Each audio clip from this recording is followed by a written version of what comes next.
Assalamualaikum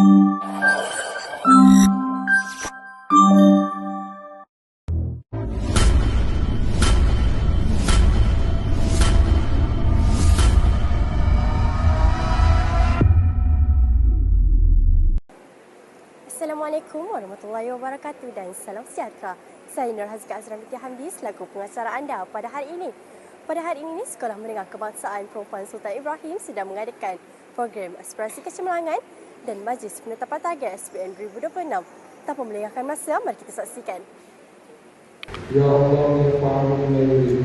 Kami mohon kepada Ya Allah dan Kau berkati majlis ini dengan rahmat dan rahmat.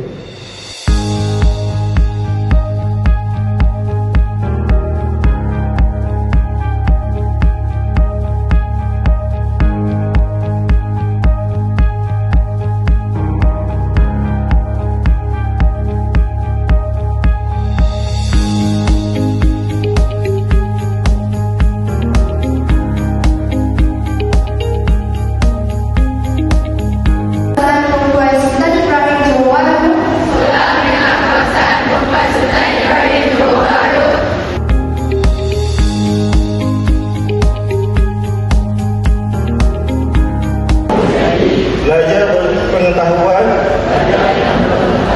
dan keterampilan pada masa hadapan.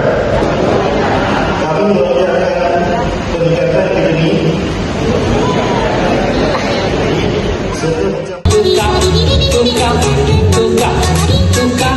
tukar sedia ready tukar jahanam ready.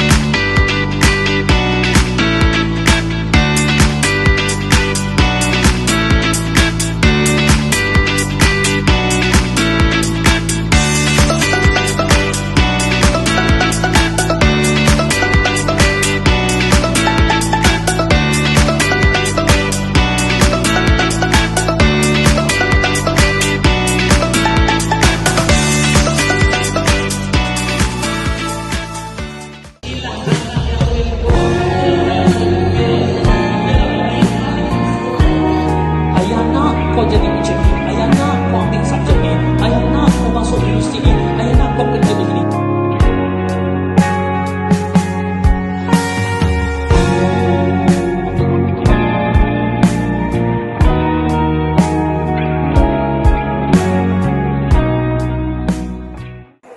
Dengan ini, berakhirlah sudah majlis kita pada hari ini. Semoga dengan program ini dapat membangkit semangat pelajar SPM bagi tahun 2026. Sekian sahaja dari saya. See you again. Bye-bye.